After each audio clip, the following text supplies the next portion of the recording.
आप लोग बाहरी दृष्टि से देखेंगे तो आपको दोष दर्शन भी दिखाई दे सकता है, लेकिन आपसे सत्य कहते हैं, कभी कभी एकांत में जब वृंदावन की कृपा उदय होती तो सिर्फ रोना आता है कि कोई ऐसे सद्गुण नहीं, कोई ऐसी बात नहीं जिससे हमारी प्रियाजू ने हमें रीच कर वृंदावन का अखंड वास दे दिया।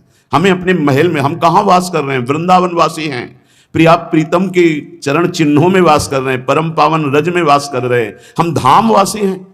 कहां नारकी जन्म, कहां नारकी योनियों में भटकने वाला जीव, और कहां परम पावन महामहिम शिव शनकादि द्वारा बंदित रज में वास करने का सौभाग्य। श्री कृष्ण प्रेम रसम सदा रसयते वृंदावनांतर्गतम। श्री प्रिया और कृष्ण लाल, प्रिया लाल के प्रेम रस से डुबो देने वाला ये वृंदावन है, जिसने वृंदावन का आश्रय लिया, वृंदावन का वास स्वीकार किया। आप केवल अपराध मत कीजिए, जो साधन पद्धति बताई गई उससे समय काटिए, परम लाभ तो कृपा से हो जाएगा। आपका प्रयत्न केवल अपराध रहित होने के लिए, आपसे असाधन ना बने, इसलिए काम तो सब कृपा से हो जाएगा। चेता स्थाणु चरिष्णु चिदघनम मोह रूपम तवापीदृशम। यहां अगर पक्षी भी कोई बाहर से उड़कर आकर वास करता है तो वो भगवत स्वरूप हो जाता है, चिदघन स्वरूपम। तो वो पक्षी क्या साधना करता है, केवल आश्रित हो गया वृंदावन के। ऐसे ही आप भी आश्रित हो जाएं तो कह रहे चिदघन रूपम तवापीदृशम, तुम भी वही चिदानंद रूप हो जाओगे यदि वृंदावन का आश्रय ले लिया, वृंदावन का वास स्वीकार कर लिया, वृंदावन का चिंतन करते हो, वृंदावन की महिमा सुनते हो, तो धाम आपको चिदघन रूप प्रदान करेगा। चेता स्थाणु चरिष्णु, यहां के चैतन्य और जड़ सब चिदानंद रूप हो जाएंगे। अभी हैं, आप देख नहीं पा रहे, लेकिन अंत तो गत्वा आप भी चिदानंद रूप हो जाएंगे यदि वृंदावन का आश्रय और वास स्वीकार किया। एवं चेन नहीं भाति तद गुरु मुखान श्रुत्वा सदा चिंतय। यहां वृंदावन में सदगुरु का वर्ण करो तो तुम भी ब्रजवासी हो जाओगे। दीक्षा में नया जन्म माना जाता है। एक होता है बिंदु से जन्म लेना, जो पिता और माता के संयोग से, और एक होता है नाद से जन्म होना, जो गुरुदेव मंत्र नाद हमारे कान में करते हैं, उससे हमारा नया जन्म होता है, और ये नया जन्म ब्रजवासी माना जाएगा, वृंदावनवासी माना जाएगा। एवं चेन नहीं भाति तद गुरु मुखात श्रुत्वा सदा चिंतये। श्री सदगुरुदेव का वर्ण करके, श्री सदगुरुदेव के मुख से जो तुम्हें साधन मिला है, नाम मिला है, उपासना मिली है, तो कह रहे सदा चिंतये, उसी का सदा चिंतन करो। गुरुमुख से निकले हुए नाम और मंत्र की बड़ी अपार महिमा है। जो वृंदावन में सदगुरु का वर्ण कर लेता है वो ब्रजवासी ही माना जाता है। उसका जन्म ब्रज में हुआ। कौन सा जन्म, बोले दीक्षा जन्म, नाद जन्म। इस जन्म की बहुत बड़ी महिमा है। जैसे अभी आपने आज दीक्षा ली, तो दीक्षा लेते ही पूर्व के सारे जो आपके अपराध पाप है वो भस्म हो जाएंगे। अब सावधान हो जाओ कि अब नहीं करेंगे। अगर ऐसा नियम ले लिया, पक्का विश्वास कर लिया और गुरुमुख से निकले हुए साधना का सांगोपांग अनुष्ठान करो, इसी जन्म में भगवत प्राप्ति हो जाएगी। सदगुरु के मुख से जो उपदेश हुए सदा चिंतय, उनका चिंतन करो। नाम का, मंत्र का, मार्ग का, जो प्रियालाल के प्रेम मार्ग का उपदेश हुआ। और कह रहे प्रारब्धांतमिहा वसाति सहसा स्वादिश्य से स्वम रसम। प्रारब्ध के अनुसार शरीर में जो दुख सुख आ जाए उसे भोग लो, उसे मिटाने की कोशिश मत करो।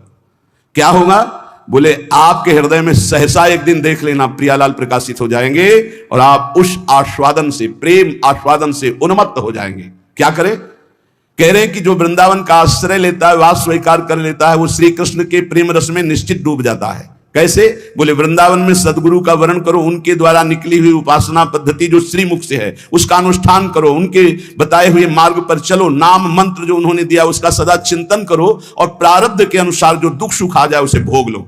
यहां ये नहीं कह रहे कि उसे मिटाने की चेष्टा करो, उसे भोग लो, तो क्या होगा, तुम भगवत प्राप्त हो जाओगे। ये सिद्धांत है। इसीलिए संत महात्मा बड़े बड़े आप देखो जो दिव्य हुए, उन्होंने अपने प्रारब्ध को नहीं मिटाया, दूसरों के प्रारब्ध को स्वयं लेकर भोग लिया। अपने प्रारब्ध को तो भोगा ही, औरों के भी प्रारब्ध को भोग लिया कि ये भजन करने में कमजोर हैं, प्रारब्ध आएगा इनको छीण कर देगा, चलो तुम आगे बढ़ो, हमें तो कोई फर्क नहीं पड़ता। प्रारब्ध को अपने ऊपर ले लिया। उसे श्री जी सहसा हृदय में प्रकाशित होकर प्रेम रस में डुबो देती है। ये धाम की कृपा, धाम में गुरु बनाने की कृपा, गुरु के मुख से निकले हुए नाम मंत्र का निरंतर चिंतन करने की कृपा से प्रियालाल का सहसा, सहसा माने कभी भी अचानक हृदय में प्रकाश हुआ और आप डूब गए। वो जब आप समर्पण हो, आपका पूर्णता होता है, तब ये स्थिति आती है। अचानक खड़े हैं या बैठे हैं या क्रियारत हैं, एकदम वृत्ति गोल, एकदम वृत्ति समाहित हो गई, एकदम डूब गई, क्या कहना है क्या करना है कुछ सुधी नहीं, मात्र एक सामने प्रियालाल, उनकी दिव्य माधुरी, दिव्य लीला, सच्ची मानिए निहाल हो जाओगे। बस एक जीवन का खेल है, जितना तुम्हारा जीवन बचा है उसे प्रियालाल के चरणों में समर्पित कर दे। संत वाणी, महापुरुषों के वचन हमको सदैव अध्यात्म मार्ग के बाधाओं से बचाते हैं और अध्यात्म मार्ग में पुष्ट करते हैं। यहां कह रहे हैं जो साधक भगवान के मार्ग में चल रहे हैं उनके लिए सावधानी की बातें हैं, बहुत सावधान होकर सुने और इनसे बचें। जो उपासक इन बातों से नहीं बचता वो अपने लक्ष्य से भ्रष्ट हो जाता है, इसलिए बहुत काम की बात है। पहला है किसी भी सभा समिति संगोष्ठी में शामिल ना होना, जहां एक दूसरे की कटाक्ष हो रही हो, जहां एक दूसरे की निंदा की जा रही हो, जहां ये सब नहीं, इसमें नहीं फंसना, साधक को नहीं फंसना। भगवत प्राप्ति करने वाले साधक को सबसे पहले बचना है। आ जाना वहां सभा है, आज वहां समिति है, वहां ऐसा संगोष्ठी है, इस विषय की चर्चा है, नहीं। सत्संग, एकांत सेवन, भगवत सेवा, सत्संग, इष्ट मिले और मन मिले, मिले भजन रस रीति, तहां निसंग कोहे मिलिए तासों कीजिए प्रीति, कभी नहीं गए। कई तरह की हानियां हो जाती हैं, साधक बहिर्मुख हो जाता है, इसलिए साधक को कभी सभा में समिति में ऐसी जगह नहीं जाना चाहिए। मना कर रहे हैं। सभा समितियों में शामिल होना मानो अपनी साधना को नष्ट करना है। जो लक्ष्य प्राप्ति के लिए चलना चाहता है, सभा समिति संगोष्ठी ये नहीं। एकांत सेवन, सत्संग सुना, अपरिचित जीवन, किसी से कोई परिचय नहीं। अखबार पढ़ना, समाचार देखना, ये उनके लिए सही है जो समाज सेवी हैं, जो समाज में विविध पदों में हैं, लेकिन जो भगवत प्राप्ति करना चाहता है उस साधक के लिए ठीक नहीं। न समाचार पत्र पढ़ना और न समाचार सुनना, न समिति सभा में जाना, न किसी राजनीतिक या व्यवहारिक संगोष्ठी को सेवन करना, नहीं। हम सबके हृदय में विराजमान उस परमात्मा तत्व को जागृत करने के विषय में बोलते हैं। सबका हृदय मंदिर बने और सबके हृदय रूपी मंदिर में भगवान का प्रादुर्भाव, केवल उसकी चर्चा होती है। जिस प्रभाव से अनंत जन्मों से हम भटक रहे हैं, उस माया की मलिनता का नाश करके सच्चिदानंद प्रभु में स्थित होने की चर्चा होती है। बहुत चर्चाएं हो रही हैं, कम से कम एक चर्चा तो पकड़ो जिससे तुम्हारे हृदय मंदिर के पट खुले और तुम्हें साक्षात्कार हो जाए भगवान का। जब तक हृदय मंदिर में भगवान प्रकाशित नहीं होंगे तब तक कुछ काम बनने वाला नहीं। तो सत्संग हृदय मंदिर के पट खोलता है, सत्संग ज्ञान चक्षु खोलता है, प्रेम नेत्र खोलता है। सभा समितियों में जाना, पक्ष विपक्ष की वार्ता करना, समाचार पत्र पढ़ना, समाचार देखना, ये साधक को छोड़ देना चाहिए। दूसरा, कोई भी मनुष्य तुम्हारे जीवन में विशेष अधिकार प्राप्त न कर पावे। कोई भी पूरी सृष्टि में विशेष अधिकार, अरे वो अपने हैं, तो फिर श्यामा श्याम तुम्हारे कैसे रहे? श्यामा श्याम तो तभी अपने माने जाएंगे जब कोई और अपना ना हो। मेरे तो गिरधर गोपाल दूसरो न कोई, सिद्ध महान प्रेम रस में डूबी हुई मीरा जी के वचन है। मेरे तो गिरधर गोपाल दूसरो न कोई। गोस्वामी तुलसीदास जी, एक भरोसो एक बल एक आस विश्वास, एक राम घनश्याम हित चातक तुलसीदास। किसी भी मनुष्य से विशेषता पूर्वक आपका संबंध ना होने पावे, स्थान विशेष में आसक्ति ना होने पावे, वस्तु विशेष में स्वाद ना आने पावे। भगवत प्राप्ति करना है तो दूसरी बात सावधानी पूर्वक, कोई हमारा विशेष नहीं, कोई खास नहीं, कोई वस्तु व्यक्ति स्थान कोई विशेष हमारे नहीं। जहां राखो तहां रहो, मान सुख रास है। जहां मेरे स्वामी जैसे रख रहे हैं वैसे रह रहा हूं। मेरा नहीं, मेरे स्वामी कहे जब चाहे तब हटा दे, जब चाहे तब रख ले, उनकी बात है। वस्तु जैसा चाह वैसा भेज दिया, वैसा हम उसका सेवन कर रहे हैं। हमारे लिए कोई खास वस्तु नहीं, मेरे स्वामी ने भेजा इसलिए बात है। तीसरी, मठ या आश्रम की स्थापना करके उसके विषय में चिंतन करना और धन आदि की चाह करना, यह साधक भगवत प्राप्ति से भ्रष्ट होने की वृत्ति है। यह सिद्धों का कार्य है, साधकों का नहीं। मठ आदि की स्थापना करना यह सिद्धों का कार्य, आचार्यों का कार्य है। आश्रम आदि की निर्माण वृत्ति करके फिर उसके संचालन के विषय में चिंतन करना, फिर रुपया पैसा इकट्ठा करना, और जब मर गए तो बाद में जो चार शिष्य हैं आपस में झगड़ा करना, मुकदमाबाजी शुरू होना। बचो इससे। जैसे बने बनाए मंदिर हैं, बने बनाए जगह हैं, हमको वास मिल रहा है, वास कर रहे, हटा दिए जाएंगे, फिर फुटपाथ में बैठ जाएंगे, पर हमारा कोई चिंतन चुरा ले, ऐसा नहीं। हम ऐसा कुछ नहीं करेंगे जिससे हमारा चिंतन बंटवारा हो जाए। मेरे प्रभु हैं, वो थे, वो रहेंगे। उनके एक निमिष मात्र से अनंत ब्रह्मांडों का सृजन हो जाता है। वो जहां रखेंगे जैसे रखेंगे, जहां राखो तहां रहो, मान सुख रास है। उपासक किसको बैठा ले? स्थान विशेष में आ सकती नहीं, व्यक्ति विशेष में आ सकते नहीं, वस्तु विशेष में आ सकते नहीं। हमारे लिए ना कोई वस्तु विशेष है, ना स्थान विशेष है, ना व्यक्ति विशेष है। मठ और आश्रम आदि की स्थापना करके उसके चिंतन में डूबना, अपने मन को मानो दुर्गति का मार्ग चयन कर लेना। थोड़ा सा कड़वा लगेगा ये बात। हम कह रहे हैं सिद्धों का कार्य साधकों का नहीं, साधकों को नहीं फंसना चाहिए। अगर साधक फंसेगा तो नष्ट हो जाएगा, पक्का, इसमें कोई संशय नहीं। वाल्मीकि रामायण में एक प्रसंग आता है कि एक ब्राह्मण देवता भिक्षा याटन के लिए निकले हुए थे, कई दिन के भूखे थे, भिक्षा मिली नहीं, तो रास्ते में कुत्ता आराम से पड़ा था, 3-4 लाठी उसकी खोपड़ी में मारी, फूट गई खोपड़ी। उस समय राजाधिराज चक्रवर्ती महाराज अनंत कोटि ब्रह्मांडों के स्वामी भगवान श्री राम सिंहासन पर विराजमान थे। दरवाजे से आवाज मारी, सेवक ने कहा एक कुत्ता अपनी प्रार्थना करना चाहता है। भगवान ने बुलाया, बोलो।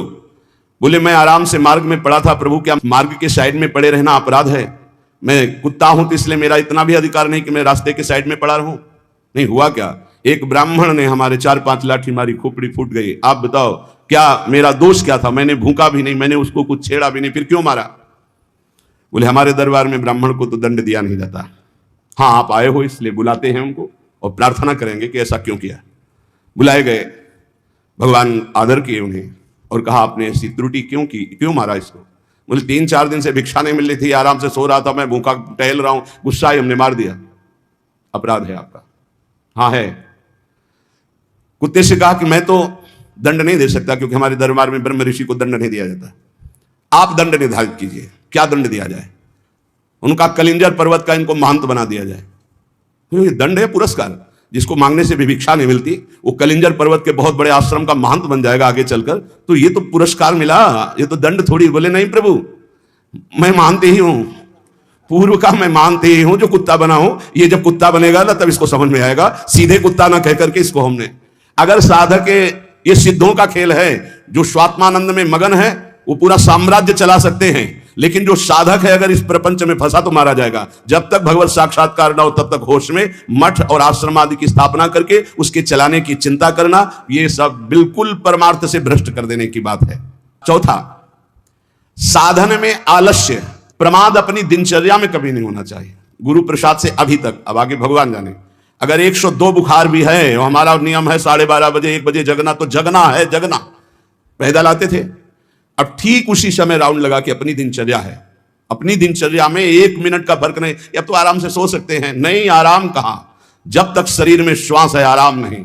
इसको ऐसे रगड़ा जाता है जैसे कंजूस मालिक नौकर से, ऐसे इस शरीर का प्रयोग किया जाता है। एक एक श्वास बचा बचा के भगवान के चरणों में, और खूब मेहनत करा इससे। ये किस काम में आएगा?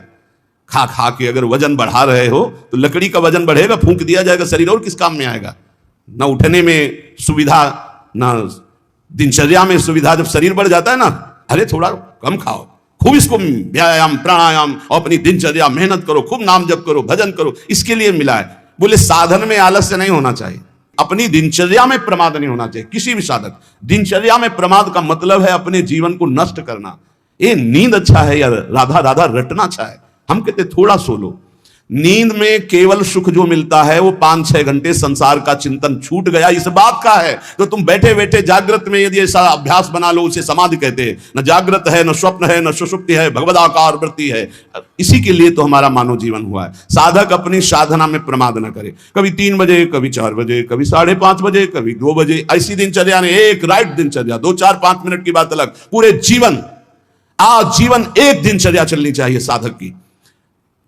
फिर कर लेंगे प्रमाद, दीर्घ सूत्रता, ये नहीं होना चाहिए। 11 माला कहा है, आज 5 माला हुए, कल 11 और 6, फिर कल जब 11 और 6 पूर्ति कर रहे तो 6वें पूरे, 11 फिर आगे कर, धीरे धीरे नियम ही खत्म हो गया, खत्म। हम कभी इस बात से राजी ना हो कि हमारा मन भजन के लिए आगे टालता है। जब हम दीक्षा देते हैं तो इतना जरूर कहते हैं कि 11 माला गुरु मंत्र के अधिक जपो तुम्हारे सौभाग्य का विषय पर। हमारा नियम 11 कम से कम प्रारंभिक स्थिति में, 12 पद कम से कम चतुरासी जी के पूरी पाठ कर जाओ, तुम्हारे अहो भाग्य, धन्य भाग। रो रो कर जब नाम पुकारते हैं तब कृपा होती है। पता नहीं कौन सी परिस्थिति ऐसा आ जाए कि लाद कर तुम्हें धाम से बाहर फेंक दिया जाए। हाँ, कोई रोग हो सकता है, कोई घटना घट सकती है, इसलिए सावधान। प्रमाद स्थिति नहीं, दीर्घ सूत्रता नहीं, अपने दिनचर्या में कोई फर्क नहीं पड़ना चाहिए। जिसकी दिनचर्या ठीक नहीं है, पूज्य सदगुरुदेव भगवान के वचन, साधु की पहचान उसकी दिनचर्या से होती है। जिसकी दिनचर्या राइट टाइम फिक्स चलती है, साधुता ठीक चल रही है।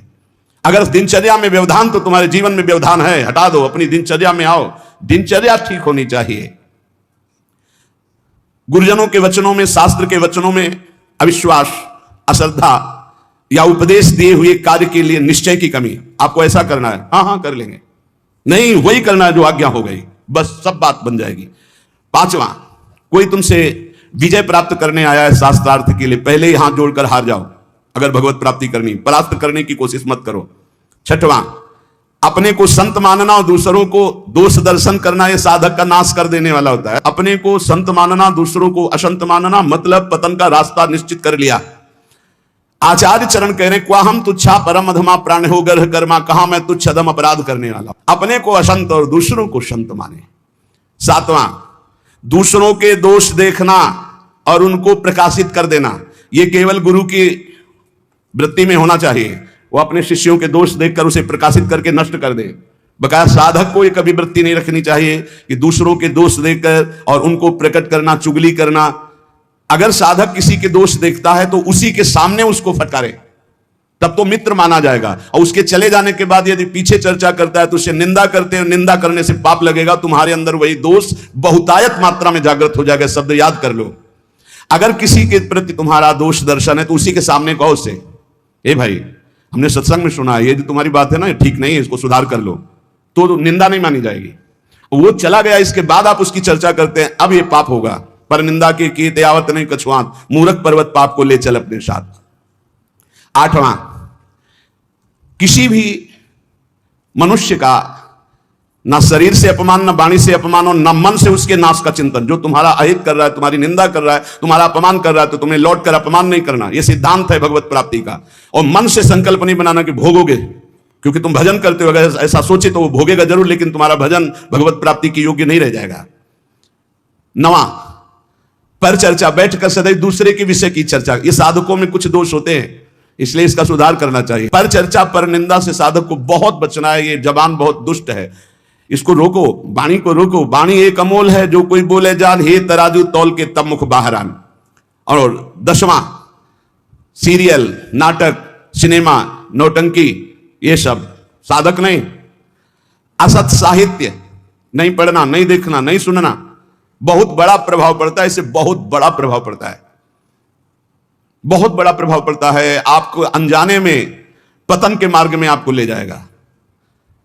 आपको सुनना है सत्संग तो सुनने वाला यंत्र रखिए। ये सुनने के लिए ये जो टच वाला मोबाइल है, बचो इससे, पक्की बात है। इसको हम बहुत प्रार्थना पूर्वक निवेदन करते हैं कि साधक जो घर से निकला है भगवत प्राप्ति के लिए, टच वाले मोबाइल से बचे। जहां भगवत प्राप्ति की लालसा से आपने वैराग्य लिया, वहां भोगों की लालसा पैदा कर देगा। जहां आप खोले मोबाइल तो आपके ऑप्शन ही ऑप्शन है, और मन कभी भगवत ऑप्शन सुनना चाहे तो बड़ा पवित्र मन होता है। हाँ, ये संसारिक बात है, इसमें क्या है, अच्छा इसमें क्या है, ढूंढते ढूंढते वहां पहुंच गए जहां नहीं पहुंचना चाहिए, और आपको नष्ट कर देगा। सत्संग सुनना है तो यंत्र रखो सत्संग सुनने का। अगर आपको सही माने में मोबाइल का ही प्रयोग करना है, बहुत जरूरी है, तो हम कहते हैं छोटा वाला मोबाइल रखो। लेकिन नहीं, स्मार्ट, बड़े स्मार्ट बने हो, माया से थोड़ी तुम्हारी स्मार्ट गिरी चलेगी। माया तुमसे ज्यादा स्मार्ट है, उसी स्मार्ट में फंसा देगी। स्मार्ट है तो कहते हैं उसे, स्मार्ट मोबाइल कहते हैं। हाँ, तुम्हारी स्मार्ट गिरी नहीं चलेगी माया के आगे। वो एक दृश्य दिखाकर, मछली के मैथुन को देखकर सो भरी महात्मा जल में समाधिस्थ रहते थे, साधना भ्रष्ट हो गई। अजामिल लकड़ी लेने गया था, वैश्यागमन देख करके उसकी बुद्धि भ्रष्ट हो गई, उसी वैश्या में आसक्त हो गई।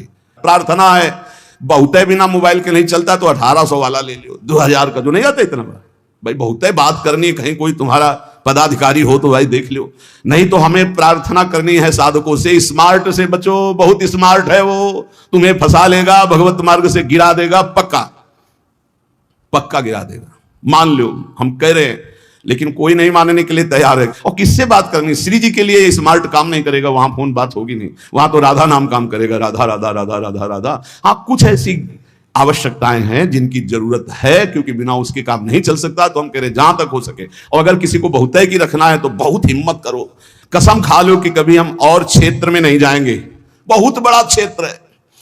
आज कोई भी व्यक्ति हमको प्रायः ऐसा नहीं दिखाई देता जिसकी कनपटी में मोबाइल ना लगा हो। भगवान का यह बहुत विचित्र, कलयुग भगवान ने ये यंत्र चलाया है, बहुत विचित्र। ये भगवान की बहुत माया चली। तो कह रहे नाटक, सिनेमा, फिल्म, सीरियल, समाचार, बचो भाई, अगर भगवत प्राप्ति करना है तो थोड़ा सावधान हो जाओ। 11वां, शास्त्र विरुद्ध कोई भी आचरण ना हो, नहीं तो भय को प्राप्त हो जाओगे। बड़े शेर दिल होकर के भी तुम्हें गुलामी ऐसे की सहनी पड़ेगी जो तुम सोच नहीं सकते। अगर अशास्त्रीय थोड़ा भी कर्म हुआ तो वही तुम्हें रौंद देगा। एक छोटा सा, एक नीच प्रवृत्ति वाला तुम्हारे ऊपर शासन कर लेगा। हमारी बात को समझना, जो लिखा है, शास्त्र विरुद्ध कोई भी आचरण तुम्हारे शेर दिल को रौंद देगा। शेर दिल का मतलब समझते हो, साधु सिंहवत होता है, बिल्ली बना देगा। वही तुम्हें डाउन होना पड़ेगा, वही तुम्हारी हंसी उपहास, वही तुम्हारी निंदा हो जाएगी, अशास्त्रीय आचरण। 12वां, बड़ों के आने पर खड़े हो जाना चाहिए, नहीं तो प्राण शक्ति कमजोर होती है। अपने से पूज्य और बड़े जन आवे तो हाथ जोड़कर खड़े हो जाने से हमारी प्राण शक्ति मजबूत होती है। पक्का मानो, ये जो दिल कमजोर हो रहे हैं ना, इसका कारण खान पान, व्यवहार अशास्त्रीय, ये जो सुबह 8-10 बजे तक सो रहे हैं, आयु नष्ट हो रही, ये जो नाना प्रकार के बाहरी भोजन कर रहे हैं, इनसे अपने यंत्र कमजोर हो रहे हैं, जो अशास्त्रीय कार्य हो रहे हैं उनसे जीवनी शक्ति नष्ट हो रही, प्राण शक्ति कमजोर हो रही। पक्का मानिए, आज प्रायः लोग ऐसा ही है कि 1-2 बजे रात्रि के सोते हैं और 8-10 बजे जगते हैं। हमारी प्रार्थना है भुवन भास्कर उदय हो रहे और आप सो रहे, तो आपकी श्री, कीर्ति, यश, पवित्रता, प्राण शक्ति, जीवन शक्ति, इन सब का नाश हो रहा है। अरे प्रातः काल भगवान उदय हो रहे हैं, हाथ जोड़कर प्रणाम मात्र कर लो, नार्घ देव तो प्रणाम तो कर लो, भुवन भास्कर पधारे सूर्य नारायण, लेकिन नहीं, 10-11 बजे तक सोते। प्रायः दिनचर्या बन रही। सही माने में 10 बजे सो जाओ, 11, 12, 1, 2, दिन में 1 घंटा विश्राम का। जिसको दिन में विश्राम नहीं तो 9 बजे सो जाओ। 5 घंटे सो जाना बहुत होता है, 5 घंटे बहुत। अभ्यास योग युक्तेन, जैसा आप अभ्यास कर लो वैसा। आपने अभ्यास कर लिया 3 घंटे में, तो 24 घंटे में 3 घंटे में काम हो जाएगा। आप अभ्यास कर लो। अरे साधना एक बार सोने का समय दे दिया, इसके बाद बस फिर नींद नहीं आनी चाहिए, फिर नींद नहीं आनी चाहिए, हर समय ऐसे नींद। और 13वां, किसी भी वस्तु से या जीव से घृणा नहीं करनी। हमें प्रयोग नहीं करना, हमें घृणा नहीं करनी किसी भी वस्तु से, किसी भी जीव से। सब भगवान की सृष्टि, हमारे लिए जो आदेश है हम उसका खान पान करेंगे, उसका पालन। हमें घृणा किसी से नहीं, किसी से नफरत नहीं है। ये घृणा नफरत ये भगवत मार्ग के पथिकों में नहीं होती। विपत्ति में घबरा करके किसी और से सहयोग मांग लेना, ये बहुत खास बात है। बैठे रहो, प्रभु देखते हैं, बने तो आपसे बने, नहीं तो बिगड़ जाए, देखेंगे आप कैसे बना। पक्का गिरते गिरते गोद में हो जाओगे। कई बार हमने अनुभव किया सेकंड का, अगर सेकंड की चूक हो जाती तो ऐसी घटना घट जाती। सेकंड की चूक नहीं होने दी मेरे प्रभु ने, हमने कई बार देखा है। इसलिए भारी विपत्ति में घबराकर किसी और का सहयोग लेना कभी ऐसा अनन्य भक्त के द्वारा नहीं होना चाहिए। अब क्या होगा? वही होगा जो प्यारे राम जी को भाएगा। और राम जी मंगलमय है, पक्का मंगल ही होगा, अमंगल नहीं हो सकता। भक्तों का सदैव ऐसा ही होता है। वही होगा जो हमारी प्रियालाल चाहते हैं, वही होगा जो हमारे इष्ट चाहते हैं। इष्ट मंगल भवन है, अमंगल हो नहीं सकता। भारी संपत्ति प्राप्त हो तो फूलना नहीं। अब तो वैसे सही बात देखो, जो भगवान का भजन करते हैं उनके लिए हर कोई वस्तु हर्ष वाली नहीं होती। किसी में हर्ष होता है, बहुत सी बढ़िया चीज मिल गई, बहुत सब, हर चीज नाशवान है। हर चीज, हर वस्तु, यहां जितना दुखालय मशाश्वतम नाशवान, यहां की कोई वस्तु हर्ष देने वाली है, सुख देने वाली है, प्रतिपल नष्ट हो रही। पर ज्ञान सही है नहीं है, इसलिए हम हर्षित हो जाते हैं कि हमको अमुक वस्तु मिल गई, अमुक व्यक्ति मिल गया, अमुक पदार्थ मिल गया। किसी भी कारणवश अकस्मात आपकी बात सिद्ध हो जाती है, जो आप कह दिए, तो आप उसके सिद्ध हो जाने पर जो आपने कहा, आपको दुख होना चाहिए। आपने जो चाहा वो हो गया, आपने जो मांगा वो हो गया, आपने जो कहा वो हो गया, तो आपको दुख मानना चाहिए। नहीं नहीं, ये अगर बात मेरे अंदर आ गई तो मैं भगवत प्राप्ति नहीं कर पाऊंगा, इस बात का दुख होना चाहिए। आगे ये सावधानियां वर्णन करके कह रहे कि जो पुरुष इसी जन्म में भगवत प्राप्ति करना चाहता है तो सरसैया में पड़े हुए भीष्म जी ने युधिष्ठिर जी को उपदेश दिया, ध्यान से सुन ले, इसी जन्म में भगवत प्राप्ति हो जाएगी। जो पुरुष इसी जन्म में भगवत प्राप्ति करना चाहता है, मनुष्य शरीरधारी, वो पहले आहार पर संयम करे, उसे सूक्ष्म करे, इतना कम ना करे कि भोजन का चिंतन हो, पर इतना भी ना करे कि डकार आवे। भगवत प्राप्ति करनी है तो ये बात पकड़ लो, हजारों जगह शास्त्रों में बात लिखी। मिता आहार, भिक्षान्नम औषधम, जैसे औषधि पाई जाती है ऐसे बहुत संभाल के खाओ पियो। जितने से एकदम आपका शरीर हल्का बना रहे। एक दो शरीरों को तो रोग हो जाता है, वो क्या कहते हैं जो गले में होती गांठ, थायराइड है ऐसे, वो तो बात अलग है कि भाई अब थायराइड हो गया है, नहीं तो खाईराइड में ज्यादा तगड़ाहट हो रही। खाईराइड खूब खाते चले जा रहे। जिसको इस जन्म में भगवत प्राप्ति करनी, भोजन पर पहले सुधार करे, अल्पाहार और सात्विक भोजन, चाट चटोरा भोजन की तरफ से बचे। अगर भगवत प्राप्ति करनी है, अल्पाहार करे, प्रकृति से परे अविनाशी पद की प्राप्ति के लिए प्रकृति के आकर्षण पर विजय प्राप्त करना पड़ेगा।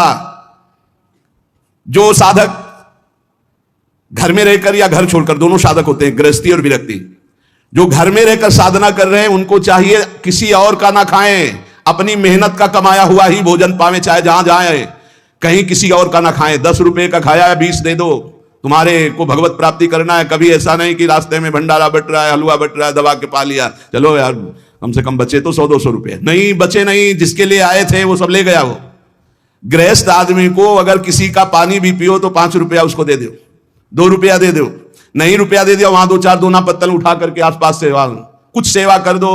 कोई तुम्हारे सुकृत न लेने पावे भगवत प्राप्ति के मार्ग। अगर विरक्त है तो भिक्षान्नम औषधम, विषयों के सामने उपस्थित होने पर भोगने की इच्छा ना होना। गृहस्थ हो, तुम्हारे धर्म के विरुद्ध भोग का अवसर आ गया, हट जाओ, भाग जाओ, प्राण बचा लो, मत भोगना, नहीं तो भगवत प्राप्ति में बाधा। और विरक्त है, भोग सामग्री एकदम एकत्रित है, एकांत है, भोग लो, ना ही भोगना, क्योंकि मुझे भगवत प्राप्ति करनी है। नेत्र से, वाणी से, मन से किसी भी दूषित भोग को ना भोगना। नेत्रों से भी भोगना होता है। आप मोबाइल में देख रहे हो या छुप के देख रहे हो, ये ऐसा दृश्य देख रहे हो, ये नेत्रों से भोग हो गया, ये आपको नष्ट कर देगा। नेत्रों से बहुत नष्ट हो चुके हैं, नेत्र ही है जो दिखा करके भ्रष्ट हो गए। किसी के सामने ना, तो एकांत में नेत्र से भोग भोगना, वाणी से, मन से बिल्कुल दूषित वार्ता करना, दूषित संकल्प करना, दूषित दृश्य देखना है, भगवत प्राप्ति करना है तो चाहे गृहस्थ हो चाहे विरक्त, बचो इससे। किसी भी प्राणी से अतिवाद करना, बहुत बातें करना, मित्रता बना लेना, वैर कर लेना, यह सब नहीं।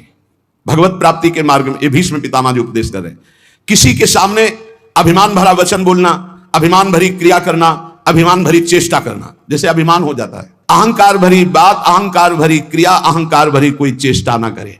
यदि तुम्हें कोई क्रोध दिला रहा है तो तुम क्रोध ना करके मीठे वचन से ही उत्तर दो। जब किसी के यहां भिक्षा मांगने जाओ तो वो तुम्हें आदर दे तो उस घर में मत बैठना। भीष्म पितामह जी का है ये उपदेश। यदि तुम्हें किसी कोई निमंत्रण दे तो कभी मत जाना। भगवत प्राप्ति करना है, ये विरक्त के लिए। अगर तुम्हें कोई आओ आज महाराज हमारे घर पाइए, कदापि मत पाना। निमंत्रण में कदापि मत पाना, ये भीष्म पितामह जी मना कर रहे हैं। और जब भिक्षा मांगने जाओ तो बहुत घरों से मत मांगो, कुछ नियम रखो, 4 घर 5 घर, मिले तो मिले, नहीं उपवास। अब ये नहीं कि पूरे गांव में टहली आए, नहीं, 5 घर 7 घर ऐसे नियम रखे जाते हैं कि हम सिर्फ 5 घरों में जाएंगे, मिले ना मिले। ये नहीं कि पूरे गांव में टहली आएगी, जब तक भरपेट के दोनों टाइम के लिए ना मिल जाए तो हम 50 घर मांग लिए। ये भिक्षान नहीं, भिक्षान 5 घर या 7 घर, आवाज लगाई नहीं मिला तो उपवास कर गए। निमंत्रण पाए हुए घर में कभी भिक्षा ना पाने जाए, ये भगवत को है कोई रहस्य। मूर्ख पुरुष जब आप परमार्थ में चलते हैं, आपका उपहास उड़ाएंगे, हो सकता है वो आपका तिरस्कार भी कर दें, मारपीट भी कर दें। आप अपने हृदय में दुख ना मानने, हृदय में आनंदित रहें, कोई प्रारब्ध भोग का नाश हो रहा है और उसको डांटे नहीं, उसको मारे नहीं, उसको पर चिल्लाए नहीं, वो तो निमित्त मात्र है। भगवान आपके प्रारब्ध का क्षय करा रहे हैं। यदि भगवत प्राप्ति करना है, बहुत बार ये बातें आ गई है। आताताई पर भी कभी क्रोध करके उसे शाप ना दें। साप देने का मतलब है भजन का फल है। अगर भजन है, सच्चाई से चल रहे हो आप, अंदर से सोच ले बहुत सता लिया तो भोगेगा, तो पक्का भोगेगा, इसमें कोई संशय नहीं, क्योंकि भजन एक अमोघ शक्ति है, जिधर जाएगी उधर। तो हमारा भजन मंगल के लिए कि अमंगल के लिए? तो कह रहे आता ताई तुम्हें कितना भी सताए, तुम क्रोध करके उसे शाप आदि मत देना, कभी अंदर से बुरा मत चाहना। गृहस्थ के घर में जब धुआं निकलना बंद हो जाए, अब धुआं नहीं, गैस है, गैस के चूल्हा है तो धुआं का कोई ज्यादा काम ही नहीं। जब मूसल की आवाज आनी बंद हो जाए, भीष्म पितामह के समय मूसल से कूटा जाता था, अब तो मूसल से नहीं, तो मशीनों से है। और जब सब भोजन कर चुके तब विरक्त को भिक्षा मांगनी चाहिए, मतलब लगभग 2 बजे। भिक्षा मांगने के पश्चात किसी नदी के किनारे या किसी देवालय में एकांत में बैठकर भगवान को अर्पित कर उसे पाए। गृहस्थ अपने कमाई से पाए। अधिक भिक्षा मत ले। श्री पूज्य सदगुरुदेव भगवान ने कहा कि टुकड़ा या एक रोटी बहुत